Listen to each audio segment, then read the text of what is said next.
Super prime time presented by ortho Ayurvedic oil and capsules, जोड़ों के दर्द की बेजोड़ दवा। सबसे पहले बात करते हैं कि किस तरह से ऊंचे लोग सयाने निकले, महलों में तहखाने निकले, जिन्हें पकड़ा था हाथ समझकर वो केवल दस्ताने निकले। धोखे और फरेब में लिपटी संत नरेंद्र गिरी की मौत की दास्तां कुछ ऐसी ही है। जिस शिष्य पर उन्होंने भरोसा किया वही उन्हें मौत के मुंह में धकेलने के इल्जाम में सलाखों के पीछे है। जिस शिष्य पर उन्होंने एतबार कर कथित रूप से अपना वारिस बताया वो ही सवालों के भंवर में है। आनंद गिरी पर सवाल उठ रहे हैं तो शक के घेरे में बलबीर गिरी भी है। 48 घंटे से पुलिस तहकीकात में जुटी है। संत नरेंद्र गिरी भू समाधि में अनंत काल तक लीन हो चुके हैं। पोस्टमार्टम की पहली रिपोर्ट आ चुकी है और महंत की मौत की कहानी में इन 48 घंटों में कई किरदार जुड़ चुके हैं। ये सभी वो किरदार हैं जो महंत नरेंद्र गिरी के साथ साए की तरह रहते थे। शक और सवालों में उलझी महंत की मौत की अधूरी जांच की पूरी कहानी क्या है, उस कहानी में कितने पेच हैं, देखिए 48 घंटे की पिक्चर का हर ट्विस्ट और टर्न।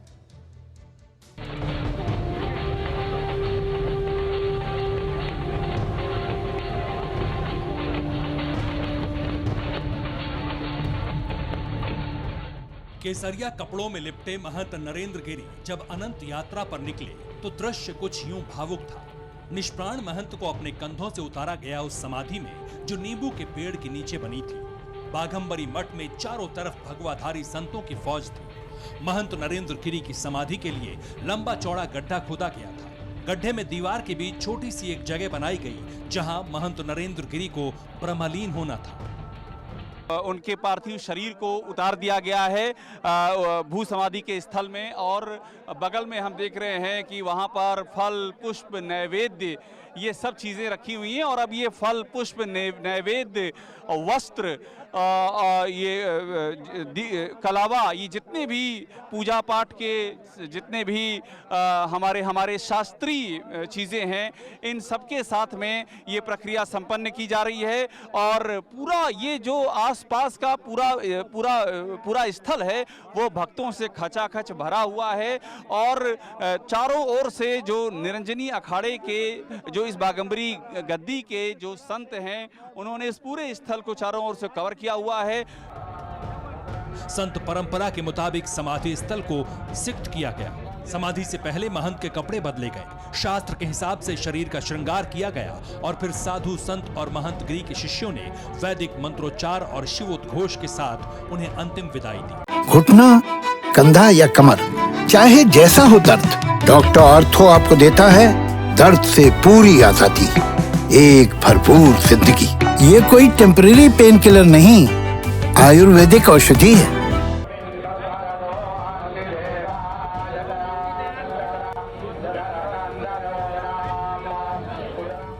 महंत नरेंद्र गिरी के पार्थिव शरीर को भू समाधि देने से पहले उन्हें फूलों से सजे रथ से गंगा यमुना सरस्वती के संगम ले जाया गया। वहां उनके पार्थिव शरीर को स्नान कराया गया। उसके बाद संगम स्थित बड़े हनुमान मंदिर ले जाया गया और फिर बाघंबरी गद्दी स्थित इसी मठ में यहीं पर समाधि प्रक्रिया संपन्न की गई। यहीं पर उन्हें अंतिम विदाई दी गई। अंतिम प्रक्रिया उनके शिष्य बलबीर गिरी ने संपन्न करवाई। वही बलबीर गिरी जिसे कथित सुसाइड नोट में महंत का उत्तराधिकारी घोषित किया गया है, वही बलबीर गिरी जिस पर सवाल उठ रहे हैं, वही बलबीर गिरी जो जांच के चक्रव्यूह में खड़ा हो चुका है। बलबीर गिरी के बारे में विस्तार से बात करेंगे, मगर उससे पहले जानिए आज महंत नरेंद्र गिरी का पोस्टमार्टम किया गया। 5 डॉक्टरों की टीम ने महंत का पोस्टमार्टम किया। पोस्टमार्टम की शुरुआती रिपोर्ट में मौत की वजह फांसी बताई गई। महंत नरेंद्र गिरी के विसरा को सुरक्षित रखा गया है। विसरा इसलिए सुरक्षित रखा गया क्योंकि महंत की खुदकुशी पर 100 सवाल हैं। महंत की मौत अभी भी मिस्ट्री बनी हुई है। ये साजिश है और उस साजिश के तहत उनकी हत्या हुई है। स्वयं महंत बनने के लिए दूसरों को फंसाने का एक षड्यंत्र किया गया। जोर दिल के नहीं थे, बहुत मजबूत थे और मजबूत दिल वाला व्यक्ति ऐसा नहीं कर सकता। पर अपराधी, ये आपको मैं कहता हूँ, अपराधी गिरफ्तार जरूर। महंत की खुदकुशी साजिश की डोरी में लिपटी हुई है। पिछले 48 घंटे से खुदकुशी मिस्ट्री बनी हुई है। एसआईटी कड़ी दर कड़ी जोड़कर तफ्तीश को आगे बढ़ा रही है। हर एंगल से जांच हो रही है। हम आपको बताएंगे कि अब तक जांच कहां पहुंची है, किस किस पर शक की सुई अटकी हुई है, क्योंकि नरेंद्र गिरी को नजदीक से जानने वाले सवाल उठा रहे हैं। जिन पर सवाल उठ रहे हैं वो भी नरेंद्र गिरी के बेहद नजदीकी है। सवाल महंत नरेंद्र गिरी की सुसाइड नोट पर है। सवाल बलदेव गिरी के बदलते बयानों पर है। सवाल नरेंद्र गिरी के गनर की चौकसी पर है। सवाल नरेंद्र गिरी के नजदीक रहने वाले हर एक शख्स पर है। आत्महत्या और हत्या के बीच गुत्थी अभी तक उलझी है। पिछले 48 घंटे में जांच का दायरा काफी बढ़ा है। पुलिस की तफ्तीश और सवालों के घेरे में कई और भी नाम आए हैं। मसलन आनंद गिरी, ये नरेंद्र गिरी के शिष्य हैं, विवादों से नाता रहा है। आद्या तिवारी, जो लेटे हनुमान मंदिर के पुजारी हैं, जिनका नाम सुसाइड नोट में। संदीप तिवारी, ये आद्या तिवारी के बेटे हैं, इनका नाम भी सुसाइड लेटर में है। अजय सिंह, महंत नरेंद्र गिरी का सरकारी गनर। और बलबीर गिरी, जिन्होंने महंत के अंतिम संस्कार की प्रक्रिया पूरी की है। इनमें से 4 लोगों से पुलिस ने पिछले 48 घंटों में पूछताछ की है। पुलिस ने महंत नरेंद्र गिरी के पास से जो सुसाइड नोट बरामद किया है उसमें 3 लोगों के नाम का जिक्र है, लिहाजा पुलिस ने उन तीनों लोगों को गिरफ्तार कर लिया है। आनंद गिरी को पुलिस गिरफ्तार कर चुकी है। आद्या तिवारी को भी पुलिस ने गिरफ्तार कर लिया है। संदीप तिवारी भी न्यायिक हिरासत में है। इन तीनों से पुलिस ने लगातार पूछताछ की है, लेकिन जांच सिर्फ इन 3 लोगों तक सिमटी नहीं है। पुलिस के रडार पर वो लोग भी हैं जिन पर उंगलियां उठ रही हैं, जो कहीं से भी संदेह के घेरे में दिख रहे हैं। इन्हीं में से एक नाम है बलबीर गिरी का। सबसे पहले बलबीर गिरी के बारे में जान लीजिए। महंत नरेंद्र गिरी के 2 सबसे करीबी शिष्य थे, जिसमें एक आनंद गिरी और दूसरा बलबीर गिरी है। मूल रूप से उत्तराखंड के रहने वाले बलबीर गिरी महंत नरेंद्र गिरी के करीब 15 साल पुराने शिष्य हैं। महंत नरेंद्र गिरी ने उन्हें हरिद्वार आश्रम का प्रभारी भी बनाया था। विवाद के बाद आनंद गिरी का मठ से निष्कासन हो गया, तब से बलबीर गिरी ही सारा कामकाज संभाल रहे थे। प्रमुख आयोजनों में बलबीर गिरी को अक्सर महंत नरेंद्र गिरी के साथ देखा जाता था। वो उनके साथ रहते थे। महंत नरेंद्र गिरी का जो कथित सुसाइड नोट मिला था, उसमें भी बलबीर का जिक्र है। पुलिस को जो सुसाइड नोट मिला है उसमें महंत नरेंद्र गिरी ने बलबीर गिरी को इस बागंबरी गद्दी और इसके साथ ही हनुमान मंदिर का महंत बनाए जाने की बात कही है, अपना उत्तराधिकारी घोषित किया है। और इसके साथ ही उन्होंने निरंजनी अखाड़े के सचिव रविंद्रपुरी से ये अनुरोध किया है कि वे उनकी इस इच्छा को ज़रूर पूरी करेंगे, क्योंकि वे हमेशा उनकी बात का ख्याल करते आए हैं। लेकिन अचानक नरेंद्र गिरी के ये शिष्य भी सवालों के चक्रव्यूह में फंस गए। इस पर सबसे पहले सवाल उठाया रामविलास वेदांती ने। जब तक उस लेटर के राइटिंग की परीक्षा नहीं होगी, किसने लेटर लिखा, कई लोगों ने लेटर लिखा, कई समूह ने लेटर लिखा, इसका मतलब ये हुआ कि षड्यंत्र पूर्वक उनको मारा गया है। लेकिन सिर्फ रामविलास वेदांती के सवाल नहीं है। पिछले 48 घंटे में बलबीर गिरी के बदलते बयान भी उन पर वेदांती जैसे आरोपों को आधार दे रहे हैं। पहले बलबीर गिरी ने खुद को नरेंद्र गिरी का उत्तराधिकारी घोषित किया था, अब वो इनकार कर रहे हैं। यहां तक कि उन्होंने पहले नरेंद्र गिरी की राइटिंग पहचाने तक का दावा किया था, लेकिन अब कह रहे हैं कि हैंड राइटिंग नहीं पहचान सकता। कुछ नई जिम्मेदारी के तैयार हैं? मान जी आपको ऐसा हमेशा से तैयार हूं मैं। तैयार है। ओम नमो नारायण। ये हमारा पंच परमेश्वर निर्णय करता है, वो जो फैसला लेंगे वो हमको मंजूर। अभी निर्णय हुआ नहीं उत्तराधिकारी पर, अभी निर्णय नहीं हुआ है। अच्छा, अभी आप उत्तराधिकारी नहीं है इसका? बिल्कुल मैं नहीं मानता हूँ, जब तक हमारा पंच नहीं करता हम नहीं मानते। तब तक आप उत्तराधिकारी नहीं है। देखिए, मैं इतना समझता हूँ कि जहाँ तक मैंने वो राइटिंग देखी है, जो लेख लिखा हुआ है, वो गुरुदेव के हाथ के अक्षर है। आप कैसे दावे कह रहे हैं कि हैंड राइटिंग उनकी ही है? हैंड राइटिंग उनकी है नहीं, हम इतना तो आप भी देखते हैं कि जो साइन कर रहा है आदमी, और अगर आप देखेंगे बगल में तो आपको दिख रहा है वो। और आप हैंड राइटिंग पहचानते हैं क्या उनकी? नहीं, मैं नहीं पहचानता। ऐसे में बलबीर गिरी के बारे में विशेष पड़ताल शुरू की TV9 भारतवर्ष की टीम ने। हमारे संवाददाता अभिषेक उपाध्याय पहुंचे निरंजनी अखाड़े के सचिव रविंद्रपुरी महाराज के पास। उनसे जब बात की तो बलबीर को लेकर बात और आगे बढ़ी। उन्होंने सुसाइड नोट को ही फर्जी करार दिया। ये जो सुसाइड नोट लिखा गया है उसकी जांच हो, क्योंकि महाराज श्री हमारे जो पढ़े लिखे ज़्यादा वो थे नहीं, और आप उनकी जो उनका सिग्नेचर है और जो सुसाइड नोट पे जो लिखा हुआ है, जो भी लिखा गया है आप उसको देखिए। उसकी जो है जिसने भी लिखा, मैं समझता हूँ वो PG से कम नहीं है, BA MA का स्टूडेंट होगा या जो भी होगा, पढ़ा लिखा होगा। महाराज जी की राइटिंग बिल्कुल नहीं। जिसे राज तिलक करने की आज्ञा का दावा किया जा रहा था, उसी ने जब सुसाइड नोट पर सवाल उठा दिया तो मामला और गंभीर हो गया। इसके बाद अभिषेक उपाध्याय ने भारतीय अखाड़ा परिषद के राष्ट्रीय महामंत्री महंत हरिगिरी से बात की। महंत हरिगिरी ने तो बाकायदा संपत्ति के विवाद का एंगल दिया। उन्होंने बलबीर गिरी को उत्तराधिकारी मानने से इनकार कर दिया। बलबीर गिरी जी की बात कर रहे हैं, जिनको उत्तराधिकारी घोषित किया है। बलबीर जी को तो आप कहते, मैं नहीं मानता हूं ना अभी। आप नहीं मानते उनको? अभी कैसे मान लेंगे? अभी उत्तराधिकारी नहीं है। कैसे मान लेंगे हम? चिट्ठी में लिखा, चिट्ठी में लिखा हुआ है। इंजीनियर अखाड़ा क्या करेगा? हम आपको ये बताना चाहते हैं, देखिए दसलाम क्या करेगा? और उसके बाद बिना जांच किए हुए कल जांच में महंत चला जाए, फिर क्या होगा? यही वजह है कि बलबीर गिरी भी सवालों के घेरे में है। ऐसे में हत्या और आत्महत्या के बीच महंत नरेंद्र गिरी के उत्तराधिकारी को लेकर भी पेंच फंस चुका है। और ये सब तभी साफ होगा जब महंत की मौत की असली वजह सामने आएगी। हरिद्वार से श्रीनिवास, प्रयागराज से जितेंद्र शर्मा के साथ अभिषेक उपाध्याय, TV9 भारतवर्ष। और आपको बता दें, नरेंद्र गिरी के मोबाइल से मिले वीडियो पर सनसनीखेज दावा किया जा रहा है। वीडियो में महंत नरेंद्र गिरी ने सिर्फ 2 लाइन बोली हैं। मेरे साथ जो कुछ हो रहा है उसका जिम्मेदार आनंद गिरी है। आदित्य तिवारी और उसका बेटा संदीप भी जिम्मेदार है। सिर्फ ये 2 लाइन उस वीडियो में बोली गई, ऐसी जानकारी मिल रही है। इस पर और ज्यादा जानकारी के हमारे साथ जितेंद्र शर्मा जुड़ गए। जितेंद्र, क्या इतना ही है वीडियो और क्या इसकी सत्यता को लेकर अब जांच की जा रही है? जी बिल्कुल, देखिए इस वीडियो को फोरेंसिक जांच के लिए भेज दिया गया है। जानने की कोशिश की जा रही है कि क्या वाकई ये वीडियो महंत नरेंद्र गिरी का ही है, और जिस शिष्य ने जो दावा किया जा रहा है कि उसको शूट किया, उस शिष्य की भी पहचान करने की कोशिश की जा रही है, उसके भी बयान दर्ज होंगे। इसके अलावा इस पूरे मामले में अब पुलिस इस एंगल पर तफ्तीश करी कि आखिरकार जो ब्लैकमेलिंग की बात सामने आ रही है, अगर कोई फोटो है तो फोटो कहाँ है, किसके पास है और वो किसने खींची थी, तो ये तमाम जांच के अब एंगल है। हालांकि शुरुआती अब जिस तरीके से जो इनिशियल फाइंडिंग्स आई थी पोस्टमार्टम की, उसमें पुलिस मान चुकी है कि जो मौत की वजह है वो सिर्फ फांसी है, लेकिन उकसाने का मामला है, तो लिहाजा कारण क्या रहे, वजह क्या रही, उसको लेकर अब तफ्तीश शुरू की गई है। जी हाँ, लेकिन ये बड़ी बात है ये जानकारी मिलना कि वीडियो सामने है। उस वीडियो की अब जांच की जा रही है, फोरेंसिक जांच के लिए भेजा गया, और वो शिष्य जिसने शूट किया उससे भी पूछताछ की जा रही है, क्योंकि वो भी अपने आप में एक बड़ा सबूत होगा।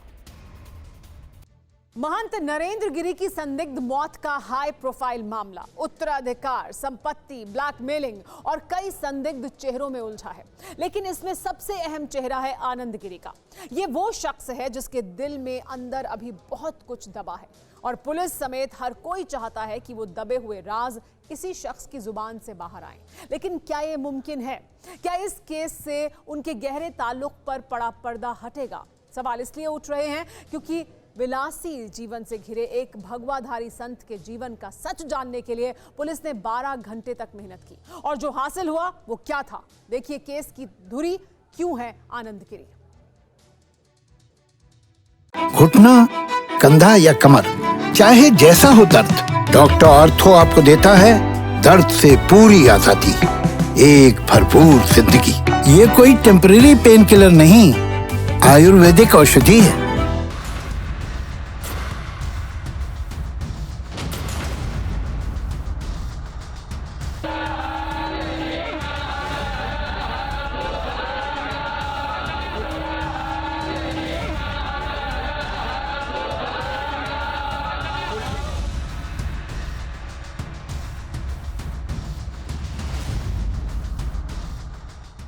महंत नरेंद्र गिरी की संदिग्ध मौत,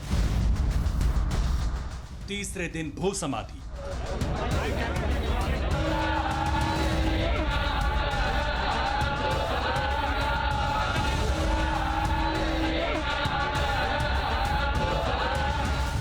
न्यायिक हिरासत में आनंद गिरी।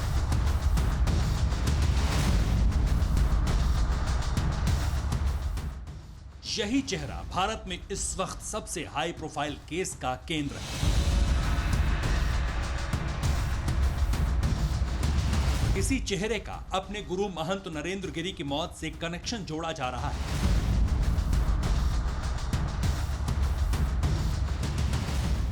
जिसे सुसाइड नोट और गुरु से अदावत की हिस्ट्री से बने हालात के आधार पर 14 दिन की न्यायिक हिरासत में भेज दिया गया है।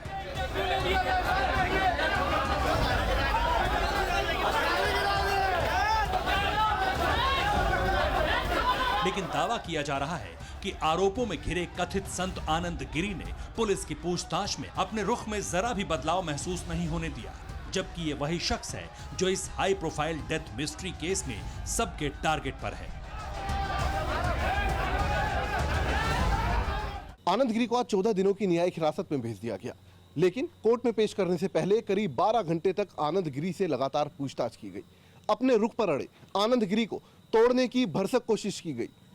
अलग अलग अधिकारियों ने अलग अलग समय पर आनंद गिरी से पूछताछ की, लेकिन आनंद गिरी ने अपने बयान नहीं बदले। आनंद गिरी से पूछताछ में पुलिस ने उससे आनंद गिरी और उसके गुरु महंत नरेंद्र गिरी के बीच विवाद की वजह उगलवाने की पूरी कोशिश की। इतना ही नहीं, सुसाइड नोट भी दिखाया और उसके बारे में पूछा, और इसके साथ साथ ही महंत नरेंद्र गिरी की हैंड राइटिंग को भी दिखाया और हैंड राइटिंग पहचानने को कहा।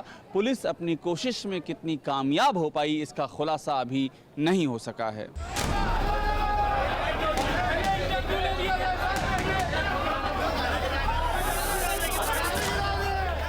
दावा यह भी किया जा रहा है कि आनंद गिरी पुलिस की पूछताछ के दौरान सिर्फ यही बोलता रहा कि महंत नरेंद्र गिरी कभी खुदकुशी नहीं कर सकते। ये आत्महत्या नहीं बल्कि हत्या है और किसी को उनकी हत्या से फायदा पहुंच रहा था, लेकिन वो कौन है ये उसे नहीं पता। तो क्या आनंद गिरी को फंसाने की कोशिश हुई है? क्या आनंद गिरी किसी के रास्ते का कांटा था? आखिर महंत नरेंद्र गिरी की मौत से किसको फायदा होगा?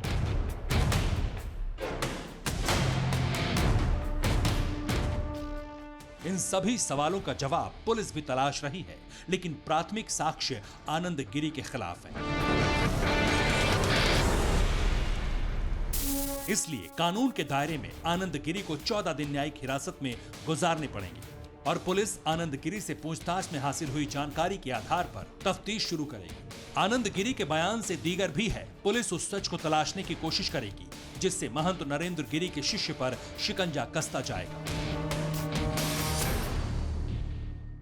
आनंद गिरी और नरेंद्र गिरी के बीच में मठ के उत्तराधिकार को लेकर विवाद था या नहीं, इसको लेकर तमाम सवाल जवाब किए गए।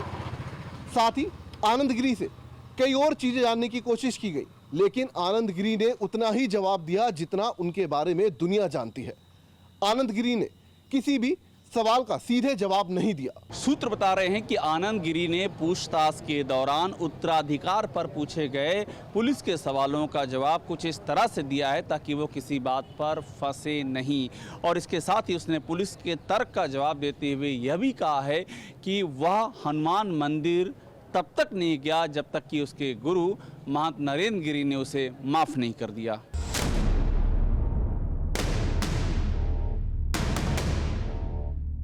आनंद गिरी से सवाल जवाब का सिलसिला लगातार 12 घंटे तक चलता रहा। इस दौरान बड़े हनुमान मंदिर के मुख्य पुजारी आद्या तिवारी और उसका बेटा संदीप तिवारी से आनंद गिरी का सामना भी करवाया गया, लेकिन पूछताछ में ना तो आनंद गिरी के चेहरे पर शिकन आई, ना ही आद्या तिवारी और उसके बेटे संदीप ने हड़बड़ाहट दिखाई। देखिए कुछ ऐसे ही सवाल और जवाब। पुलिस ने आनंद गिरी से पूछा कि महंत नरेंद्र गिरी से उनके विवाद का कारण क्या था। जवाब में आनंद गिरी ने कहा, विवाद के बाद महंत ने मुझे माफ कर दिया था। मौजूदा वक्त में मेरा महंत जी से कोई विवाद नहीं था। पुलिस ने फिर सवाल पूछा कि क्या महंत नरेंद्र गिरी आपसे विवाद के बाद परेशान थे। आनंद गिरी ने जवाब दिया कि महंत जी पिछले दिनों मुझे कभी परेशान नहीं लगे। पुलिस ने अगला अहम सवाल आनंद गिरी पर दागा, पूछा कि क्या महंत नरेंद्र गिरी को ब्लैकमेल किया जा रहा था। आनंद गिरी ने इसका सीधा जवाब नहीं दिया। उसका जवाब था, मुझे फंसाया जा रहा है, ये मेरे खिलाफ बड़ी साजिश है। आनंद गिरी से इसी तरह के सख्त सवाल अलग अलग पुलिस अधिकारी अलग अलग समय पर पूछते रहे, लेकिन आनंद गिरी नहीं टूटा। हालांकि जब भी वो परेशान हुआ उसने खुद को निर्दोष बताते हुए फंसाने की साजिश का जिक्र किया। सूत्र ये भी बता रहे हैं कि पुलिस ने आनंद गिरी से अकेले पूछताछ के बाद लेटे हनुमान के मुख्य पुजारी आद्या गिरी और उनके बेटे संदीप तिवारी को भी आनंद गिरी के साथ बैठा करके पूछताछ की, और इस पूछताछ में तीनों ने अपने ऊपर लगे आरोपों पर बड़ी सफाई से जवाब दिया। सुसाइड नोट को साजिश बताने की कोशिश भी की। महंत नरेंद्र गिरी की संदिग्ध मौत के हाई प्रोफाइल केस में आनंद गिरी अकेला संदिग्ध नहीं है, बल्कि इसमें आद्या तिवारी, संदीप और महंत नरेंद्र गिरी की सुरक्षा में तैनात 4 गनर भी संदेह के कटघरे में खड़े हैं। इसलिए पुलिस ने इन सभी से सख्ती से पूछताछ की।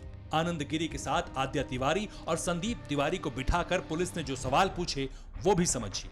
पुलिस का आनंद गिरी, आद्या तिवारी और संदीप से पहला सवाल था, क्या मंदिर के चढ़ावे में किसी तरह की गड़बड़ी हुई है? इस प्रश्न का जवाब आद्या तिवारी ने दिया। कहा कि महंत नरेंद्र गिरी से चढ़ावे को लेकर कोई विवाद नहीं हुआ। मैं लंबे समय से मंदिर का पुजारी हूँ, मुझ पर गुरुजी विश्वास करते थे। पुलिस ने हाल ही में मंदिर के झगड़े के संबंध में सवाल किए। पूछा, एक हफ्ते पहले महंत ने हेराफेरी का आरोप क्यों लगाया था? इस सवाल का जवाब संदीप तिवारी ने देते हुए कहा कि गुरुजी ने हेराफेरी की बात जरूर बोली थी, लेकिन हमने उन्हें सच्चाई बताई। गुरुजी मान गए थे, कोई नाराजगी नहीं थी। बताया जा रहा है कि पुलिस के हर सवाल का जवाब आनंद गिरी, आद्या तिवारी और उसके बेटे संदीप ने बेहद करीने से दिया, जिसके बाद पुलिस ने तीनों को कोर्ट में पेश करने की तैयारी की और कोर्ट ने उन्हें न्यायिक हिरासत में भेज दिया। लेकिन सवाल अब भी वही है कि अगर आनंद गिरी ने कुछ भी नहीं कबूला तो केस किस दिशा में आगे बढ़ेगा? जब यूपी पुलिस आनंद गिरी को गिरफ्तार करने के लिए हरिद्वार पहुंची, उसी वक्त यूपी पुलिस ने आनंद गिरी के आश्रम से उसके मोबाइल, लैपटॉप और तमाम इलेक्ट्रॉनिक गैजेट्स को अपने कब्जे में ले लिया। इसके पीछे वजह यह थी कि अगर आनंद गिरी सवाल जवाब के दौरान पुलिस को चकमा देने में कामयाब भी हो जाता है तो इन इलेक्ट्रॉनिक गैजेट्स की सहायता से सच्चाई सामने आ सके। आनंद गिरी के हरिद्वार आश्रम से उसका लैपटॉप, मोबाइल फोन और अन्य इलेक्ट्रॉनिक गैजेट्स बरामद कर लिए गए हैं। उन्हें फोरेंसिक लैब भेज दिया गया है। फोरेंसिक एक्सपर्ट की मदद से उन सवालों के जवाब तलाशने की कोशिश की जा रही है जिनका जवाब अभी तक आनंद गिरी ने नहीं दिया है। यानी कि उन तमाम सवालों से पर्दा उठाने की कोशिश की जा रही है जो कि अभी तक दबे हुए हैं।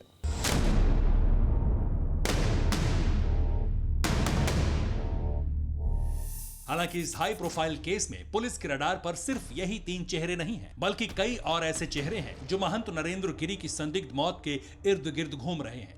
इनमें से कुछ अखाड़े के अंदर हैं तो कुछ चेहरे बाहर भी हैं, ऐसे जो अखाड़े के बाहर के होकर भी महंत नरेंद्र गिरी से गहरा ताल्लुक रखते थे। ये हैं गनर अजय सिंह, मनीष शुक्ला, अभिषेक मिश्रा और विवेक मिश्रा।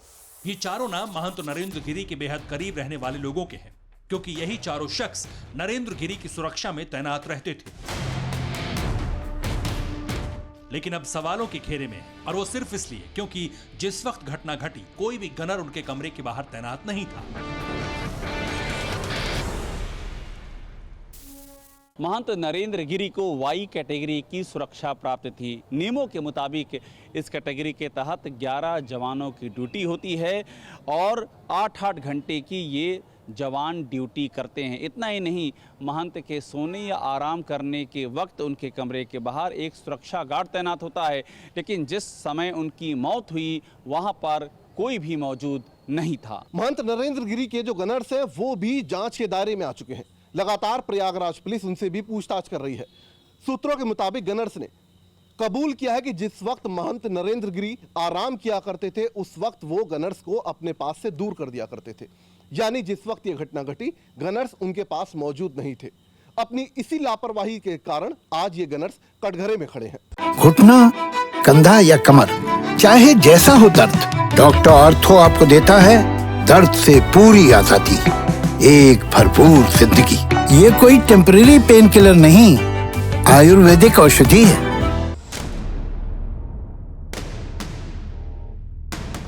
शक का दायरा सरकारी गार्ड्स पर भी फैला है। पूछताछ में 3 सुरक्षा गार्ड्स की लापरवाही भी सामने आई है।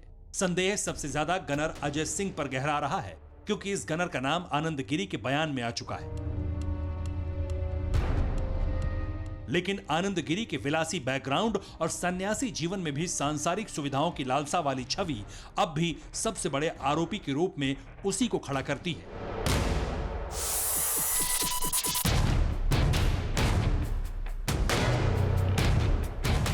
और रही सही कसर आनंद गिरी को जानने वाले लोग पूरी करते हैं, जिन्हें महंत नरेंद्र गिरी और आनंद गिरी के बीच चल रहे विवाद का हर छोर पता है।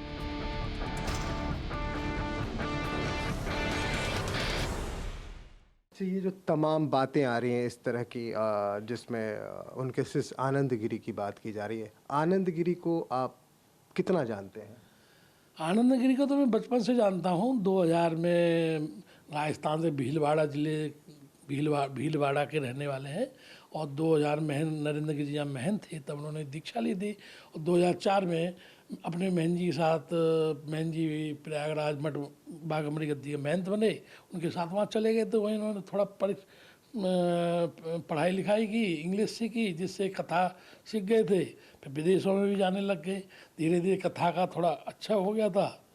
और केवल ये अब एक ज़मीन के सिलसिले में बहन जी से संबंध बहुत ख़राब हो गए थे। तो बहन जी के कहने पर हमने अखाड़े से उनको बाहर भी कर दिया था और वो बाहर ही रहते थे यहाँ। उसके बाद गुरु पूर्णिमा से पहले 2 दिन पहले इन्होंने अपने कान पकड़ के माफ़ी भी मांगी, लेकिन बहन जी ने ये कह दिया था कि केवल गुरु पूर्णिमा पे यहाँ आ सकते, उसके बाद नहीं आना। आनंद गिरी, आद्या तिवारी और संदीप तिवारी तीनों शख्स अब सलाखों के पीछे हैं।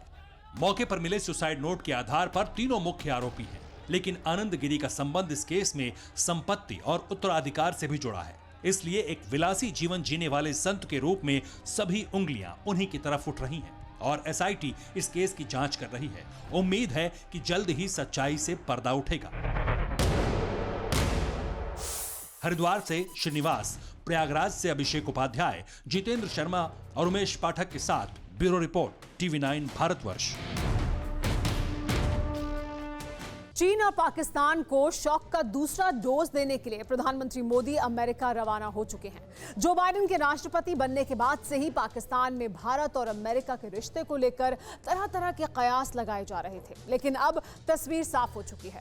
इमरान खान जो बाइडेन के फोन का इंतजार करते रहे और इस बीच बाइडेन ने प्रधानमंत्री मोदी को अमेरिका आने और मुलाकात करने का निमंत्रण दे दिया। पाकिस्तान का आका चीन भी बेचैन है, क्योंकि ड्रैगन पर लगाम कसने के लिए बनाए गए क्वाड समूह की भी बैठक होगी। दूसरी तरफ कूटनीतिक प्रहार के साथ ही भारत युद्ध के मैदान में धूल चटाने वाली एक खतरनाक मिसाइल का भी टेस्ट करने वाला है। दुश्मनों के खिलाफ भारत के इस कूटनीतिक और सामरिक चक्रव्यूह की ये रिपोर्ट देखिए।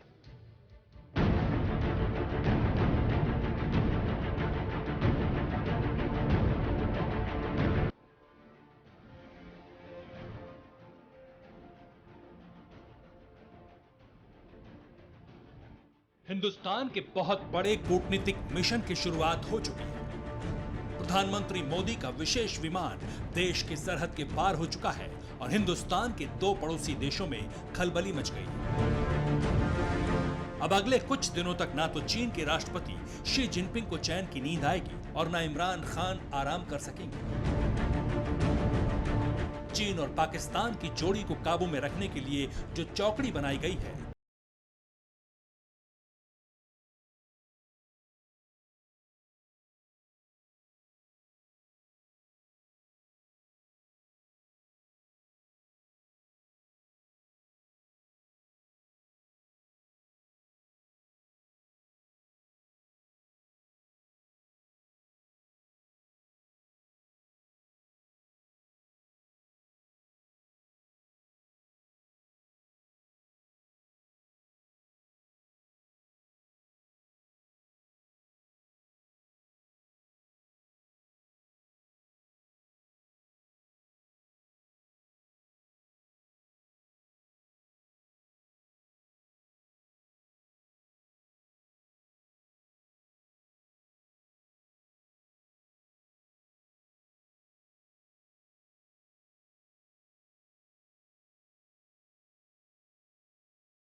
शहर और पाकिस्तान में कहीं भी परमाणु हमला किया जा सकता है। वॉशिंगटन डीसी से मनीष झा और रोहित शर्मा के साथ bureau report TV9 Bharatvarsh. America के पास आधुनिक हथियारों का भंडार है, लेकिन हथियारों के एक सेगमेंट में सुपर पावर मार खाता है। वो है बायो वेपन, और वो सिर्फ इसलिए क्योंकि मानवीय नैतिकता के आगे अमेरिका नतमस्तक है। लेकिन अमेरिका के दुश्मन इससे इत्तेफाक नहीं रखते। दावा है कि अमेरिका पर एक ऐसे बायो वेपन का इस्तेमाल हो रहा है, लेकिन इस वेपन का इस्तेमाल कौन कर रहा है किसी को पता नहीं। देखिए किसकी तरफ घूम रही है शक की सुई, और कौन सा है वो बायो वेपन जिससे अमेरिका परेशान है। देखिए ये रिपोर्ट।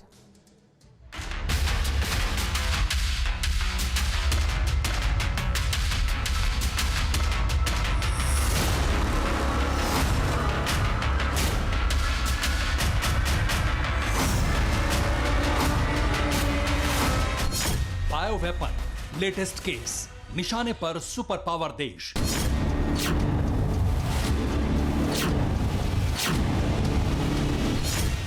वैज्ञानिक हैरान परेशान, यूएस में बीमारी अनजान।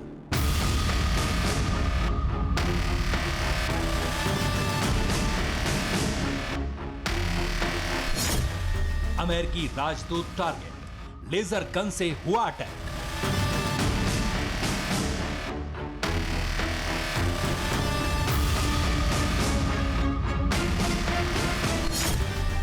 दुनिया भर में हुआ हमला, शिकार अमेरिका अकेला।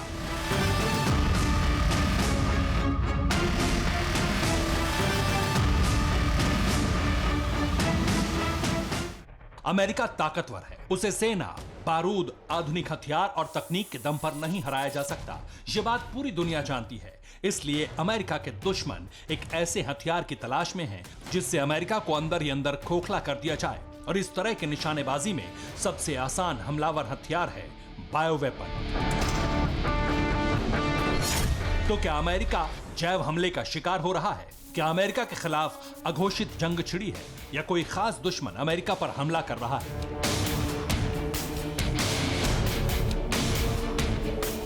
ये सभी सवाल इसलिए खड़े हैं क्योंकि अमेरिका पर ऐसा हमला हो रहा है जो वाकई रहस्यों से घिरा है, जिसके शिकार हो रहे हैं अमेरिका के आला अधिकारी और राजदूत। और रहस्यमय हथियार का नाम है हवाना सिंड्रोम। आखिर कैसे अमेरिका जैसा ताकतवर देश हवाना सिंड्रोम के आगे सरेंडर है? पूरी कहानी विस्तार से समझिए, लेकिन पहले ताजा घटनाक्रम जान लीजिए। महाशक्ति अमेरिका की ताकतवर खुफिया एजेंसी CIA के चीफ विलियम बर्न्स के साथ सितंबर महीने में ही भारत आई एक टीम इसी हवाना सिंड्रोम से पीड़ित हो चुकी है। विलियम बर्न्स की टीम सिंड्रोम का शिकार हुई। इसका खुलासा हालांकि अमेरिका लौटने के बाद हुआ, लेकिन दावा किया जा रहा है कि टीम इस सिंड्रोम की शिकार भारत में ही हुई। आखिर यह हुआ कैसे? क्योंकि भारत में हवाना सिंड्रोम से पीड़ित कोई भी शख्स अब तक सामने नहीं आया। ना ही अमेरिकियों के अलावा दुनिया में कोई इस बीमारी का शिकार हुआ है। तो क्या अमेरिकन किसी बायो वेपन के शिकार हो रहे हैं? शक इसलिए होता है क्योंकि हवाना सिंड्रोम एक रहस्यमय बीमारी मानी जाती है। हवाना सिंड्रोम के शिकार लोगों की ट्रैवल हिस्ट्री है, और रहस्यमय बीमारी के शिकार लोग अहम पदों पर हैं। और एक सुपर पावर कंट्री जहां वायरस, वेपन और विश्व के रहस्य पर हर वक्त खोज जारी रहती है, उसे अब तक इस सिंड्रोम पर कोई कामयाबी नहीं मिली।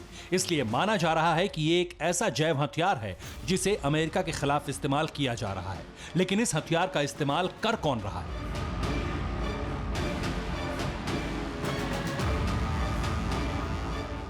शक के दायरे में अमेरिका के कई दुश्मन हैं, लेकिन इस तरह के हथियारों को बनाने के लिए बदनाम चीन पर शक मजबूत होता है, क्योंकि हवाना सिंड्रोम के शिकार अमेरिकन हो रहे हैं। इसके लिए तकनीक के इस्तेमाल की आशंका है।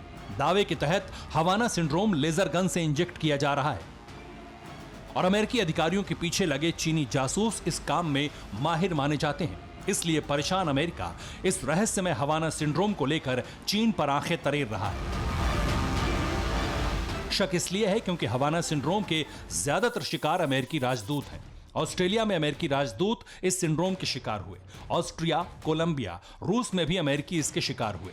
उज्बेकिस्तान और अफगानिस्तान में भी हवाना सिंड्रोम के मरीज मिले। इसके अलावा अमेरिका में इस सिंड्रोम को लेकर जितनी भी रिसर्च की गई है, उससे और भी ज्यादा चौंकाने वाले खुलासे हुए हैं।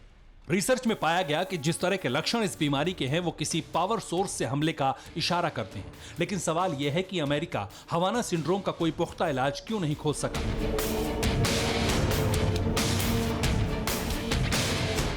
दरअसल तेज सिरदर्द और चक्कर के सामान्य लक्षण में बीमारी का पता नहीं चलता और पीड़ित मरीज की याददाश्त खोने पर सिंड्रोम का पता चलता है। ऐसी स्थिति में डॉक्टरों के पास इलाज का कोई जरिया बाकी नहीं रह जाता। इसलिए जो अमेरिकी अधिकारी इस सिंड्रोम के शिकार हुए वो ठीक नहीं हो सके। अब आप ये भी जानिए यह हवाना सिंड्रोम है क्या। हवाना सिंड्रोम के बारे में 2016 में पहली बार पता चला था। क्यूबा की राजधानी हवाना में इस सिंड्रोम को पहचाना गया। हवाना में अमेरिकी राजदूत इसके शिकार हुए थे। क्योंकि पहली बार सिंड्रोम की पहचान हवाना में हुई, यही वजह है कि इसे हवाना सिंड्रोम के नाम से जाना जाता है। और CIA की टीम पर भारत में हुआ हालिया हमला सिंड्रोम के सस्पेंस को और बढ़ाता है। हालांकि अब तक जांच में शिकार लोगों पर किसी हथियार या जानबूझकर माइक्रोवेव ऊर्जा के इस्तेमाल का खुलासा नहीं हुआ है। लेकिन अमेरिकन का शिकार होना लेजर गन के इस्तेमाल की थ्योरी को मजबूत कर रहा है। इसलिए टारगेट पर ग्लोबल विलेन चीन नजर आ रहा है। Bureau report, TV9 Bharatvarsh. New York में इन दिनों कड़ी सुरक्षा है। संयुक्त राष्ट्र महासभा की वजह से जमीन से लेकर आसमान तक पहरा है। दुनिया भर के कई देशों के नेता यहां इस वक्त मौजूद हैं। मंगलवार को अमेरिका के राष्ट्रपति बाइडेन न्यूयॉर्क आए थे। बाइडेन के आने के 2 दिन पहले से ही सुरक्षा को और ज्यादा बढ़ा दिया गया था। लेकिन न्यूयॉर्क की चाक चौबंद खामोशी के बीच अचानक लोगों को एक तेज आवाज सुनाई देने लगी। लोग डर गए। वजह थी आसमान में उड़ता एक फाइटर जेट। वो लड़ाकू विमान बहुत नीचे आकर उड़ान भर रहा था, जबकि न्यूयॉर्क इन दिनों नो फ्लाइंग जोन है। देखिए अमेरिका को डराने वाले उस फाइटर प्लेन की इनसाइड स्टोरी क्या है।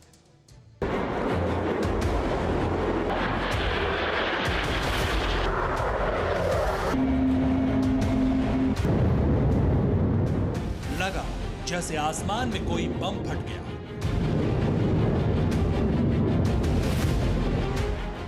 कुछ लोगों को लगा कि कोई विमान क्रैश होने वाला है। लोगों ने मोबाइल निकाला और वीडियो बनाने लगे।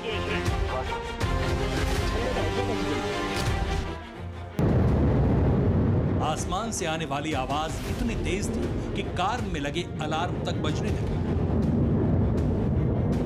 न्यूयॉर्क का आसमान कई दिनों से बेहद शांत है क्योंकि संयुक्त राष्ट्र की महासभा चल रही है और पूरे इलाके को नो फ्लाइंग जोन घोषित कर दिया गया है। लेकिन मंगलवार की दोपहर 2 बजे अचानक यहां फाइटर विमान की आवाज सुनकर लोग सहम गए। दहशत की वजह फाइटर प्लेन का बेहद नीचे उड़ना था।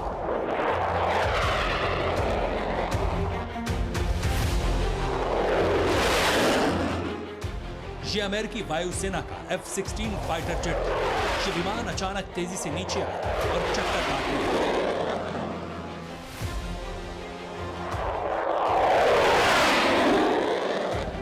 न्यूयॉर्क के आसमान में F-16 विमान दिखा। फाइटर जेट नीचे आता देखकर लोग डर गए। F-16 की तेज आवाज से गाड़ियों में सायरन बजने लगे। लोगों को कुछ देर के लिए 9/11 जैसा हमला याद आ गया। अमेरिकी वायुसेना बाइडेन की सुरक्षा में लगी स्पेशल टास्क फोर्स और US आर्मी के अफसरों के बीच कुछ देर के लिए हड़कंप समझ गया, क्योंकि F-16 विमान एक विमान का पीछा करने के लिए आसमान में भेजा गया था। मंगलवार को नो फ्लाइंग जोन की निगरानी में लगे अफसरों को अचानक एक प्लेन दिखा। संदिग्ध प्लेन न्यूयॉर्क के उस इलाके में था जहां प्लेन या ड्रोन के आने पर मनाही है। अमेरिकी वायुसेना और राष्ट्रपति बाइडेन की सुरक्षा में स्टैंड बाय पर रखे गए फाइटर जेट्स को तुरंत टेक ऑफ करने का आदेश दिया गया और कुछ सेकंड में F-16 गरजता हुआ न्यूयॉर्क के ऊपर उस संदिग्ध विमान के करीब पहुंच गया।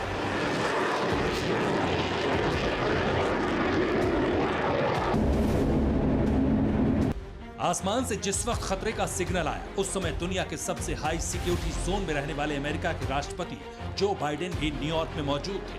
बाइडेन संयुक्त राष्ट्र महासभा को संबोधित कर रहे थे और उस दौरान वहां करीब 195 देशों के नेता भी थे। न्यूयॉर्क के लोगों को फाइटर जेट न्यू जर्सी और अपर मैनहट्टन को जोड़ने वाले जॉर्ज वॉशिंगटन ब्रिज के करीब दिखा। कई लोगों ने इसका वीडियो भी बनाया। अमेरिकन एरोस्पेस डिफेंस कमांड के मुताबिक आसमान में सिंगल इंजन वाला सेस्ना विमान चक्कर काट रहा था।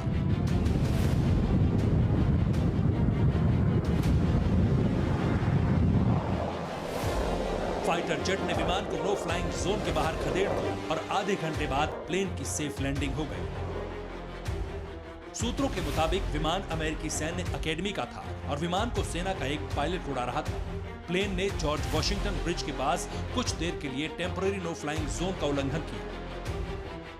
9/11 के बाद से अमेरिकी एजेंसियां विमानों के मूवमेंट को लेकर बहुत खास एहतियात बरतती हैं। इसके अलावा अमेरिकी राष्ट्रपति जब भी कहीं जाते हैं उस इलाके में आसमान की सुरक्षा के लिए फाइटर जेट्स की तैनाती रहती है। यही वजह है कि न्यूयॉर्क में छोटे से विमान को देखते ही अमेरिका की सुरक्षा एजेंसियां हरकत में आ गई और चंद सेकंड में फाइटर आसमान में पहुंच गए। Bureau report, TV9 Bharatvarsh.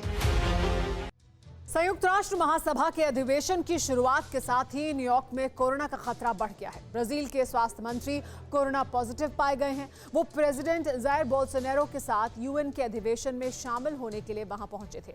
इस बीच सोशल मीडिया पर जायर बोल्सोनारो की एक तस्वीर वायरल हो रही है। देखिए कौन सी है वो तस्वीर।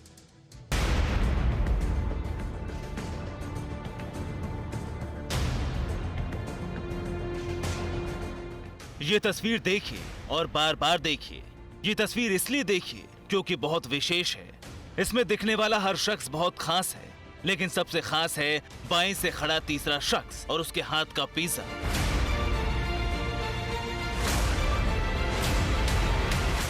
सोशल मीडिया पर वायरल इन तस्वीरों को लेकर दावा किया जा रहा है कि सड़क के किनारे खड़े होकर पिज्जा खाने वाले ये हैं जेयर बोल्सोनारो, ब्राजील के राष्ट्रपति जेयर बोल्सोनारो।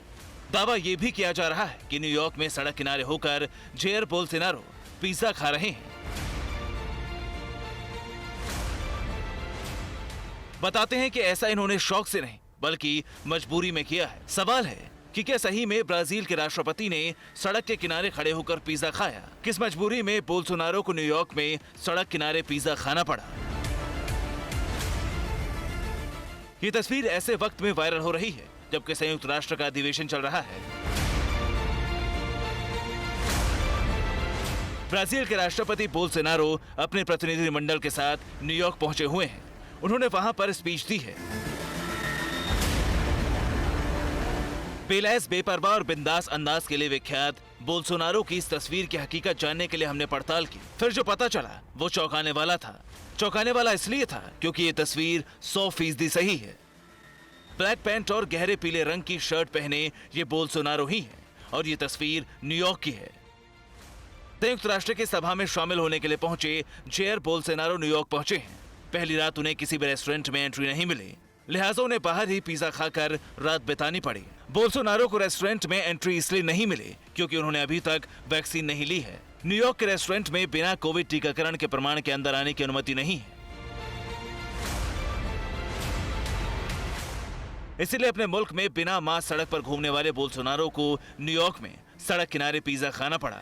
आपको बता दें कि बोल्सोनारो ब्राजील में भी लॉकडाउन के नियम के धज्जियां उड़ाते थे। बोल्सोनारो ने बाकायदा वैक्सीनेशन पर सवाल उठाया था, खुद अब तक टीका नहीं लगवाया है। इसका नतीजा उन्हें न्यूयॉर्क में भुगतना पड़ा। हालांकि ये शक बेबुनियाद भी नहीं है। बोल्सोनारो के साथ जो प्रतिनिधिमंडल गया है न्यूयॉर्क में, उसमें वहां के हेल्थ मिनिस्टर भी हैं। मार्सेलो किवरोगा की कोरोना रिपोर्ट पॉजिटिव आई है। मार्सोला इस वक्त न्यूयॉर्क में क्वारंटीन है। मार्सोला हमेशा बोल्सोनारो के साथ थे। वे ब्रिटिश प्रधानमंत्री बोरिस जॉनसन से भी मिले थे। हालांकि तस्वीरों में मास्क लगाए दिखाई दे रहे हैं, लेकिन ये सब एक ही होटल में ठहरे हुए थे, एक दूसरे से मिले भी हैं। लेकिन बोल्सोनारो के साथ गया बाकी प्रतिनिधिमंडल नेगेटिव मिला है। Bureau report, TV9 Bharatvarsh.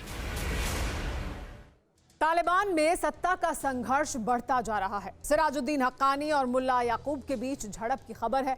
सूत्रों के हवाले से खबर है कि सरकार पर अपने कब्जे को बढ़ाने को लेकर विवाद हुआ है।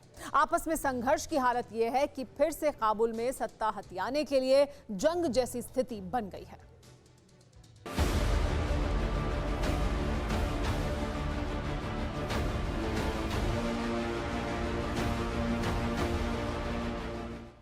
बारूदों की बारिश हुई, खून खराबा हुआ, तालिबान की मुट्ठी में समूचा अफगानिस्तान आ गया। मगर अब सत्ता पर कब्जे का सेकंड राउंड शुरू हो चुका है। चुनावी लोकतंत्र की बुनियाद पर टिकी सरकार से लड़ते लड़ते तालिबानी अब खुद आपस में लड़ने लगे हैं। सत्ता में ज्यादा से ज्यादा हिस्सेदारी को लेकर हक्कानी और तालिबानी एक दूसरे पर बंदूकें तान कर खड़े हैं।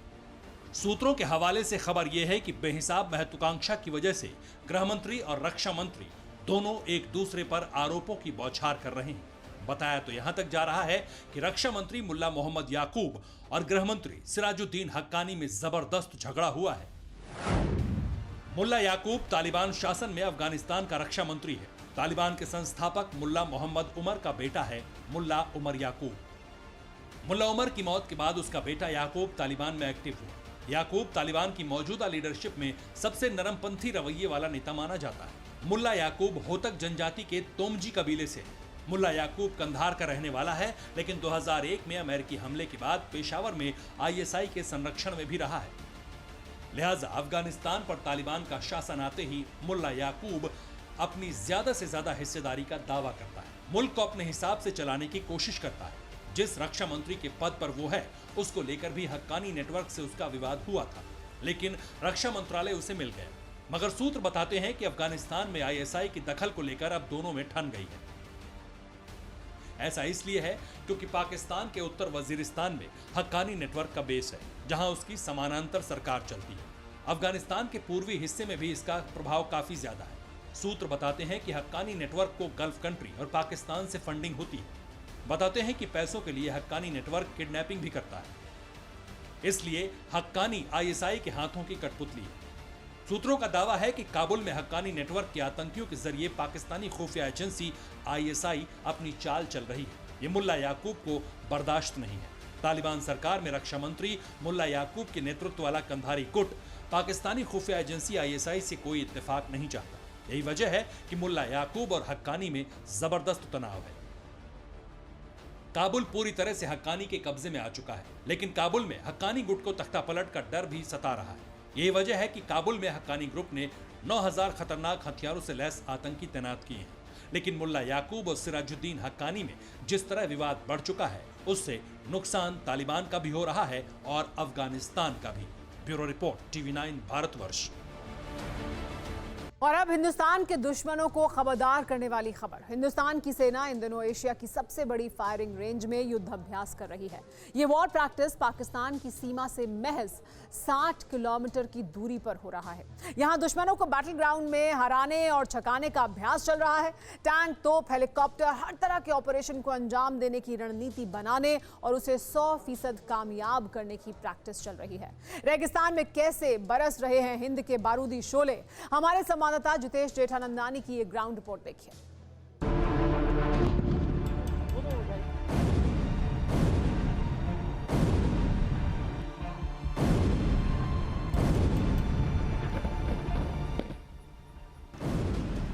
कभी धमाकों से धरती कांप उठती है, तो कभी भारत माता की जय आसमान में गूंजती है।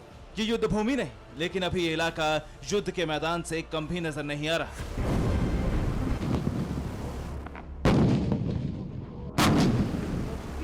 इन धमाकों की गूंज पाकिस्तान की अग्रिम चौकियों तक आसानी से सुनी जा सकती है।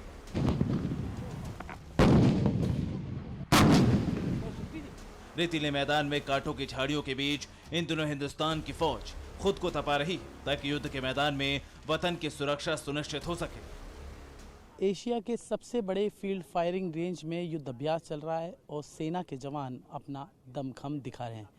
इस वक्त हम मौजूद हैं ग्राउंड जीरो पर और फील्ड फायरिंग रेंज में आप देख सकते हैं किस तरह से आर्टिलरी गन्स का अब प्रदर्शन यहाँ पर युद्ध अभ्यास सेना के जवान करेंगे। और आपको जानकारी दे दे, 130 mm की आर्टिलरी गन से 1 मिनट में 2 फायर ये करती हैं। सबसे बड़ी बात है, ये आर्टिलरी गन 27 किलोमीटर तक इसकी मारक क्षमता है। राजस्थान के बीकानेर में महाजन फील्ड फायरिंग रेंज में सेना लगातार युद्ध का अभ्यास कर रही है। यहाँ 130 mm तोप और K9 वज्र जैसे आधुनिक हथियारों पर सेना के जवान हाथ आजमा रहे हैं। ये वही K9 वज्र है जिसे इस वक्त लद्दाख में तैनात किया गया है। K9 वज्र को दक्षिण कोरिया की मदद से तैयार किया गया है। ये तोप कम टैंक है। ये 38 से 40 किलोमीटर दूर से ही दुश्मन को ढेर कर सकती है। ये 15 सेकंड के अंदर 3 गोले दाग सकती है। पाकिस्तान, इस वक्त हम मौजूद हैं महाजन फील्ड फायरिंग रेंज में। आपको तस्वीरें दिखाना चाहेंगे। सीधी तस्वीरें आप देख सकते हैं कि ये 45 डिग्री पर तोप है, वो यहाँ पर पूरी तरह से मुस्तैद है, ये देख सकते हैं। सुन ले पाकिस्तान, देख ले पाकिस्तान, और दुश्मन देख ले आवाज़ें। और आपको बता दें कि दरअसल ये भारत ने अपने दोनों मोर्चों पे, पाकिस्तान और दूसरा चाइना, ऊंचे पहाड़ों पर मोर्चा लेती है। फिक्र आपकी, सोमवार से शुक्रवार रात 9 बजे सिर्फ TV9 भारतवर्ष पर।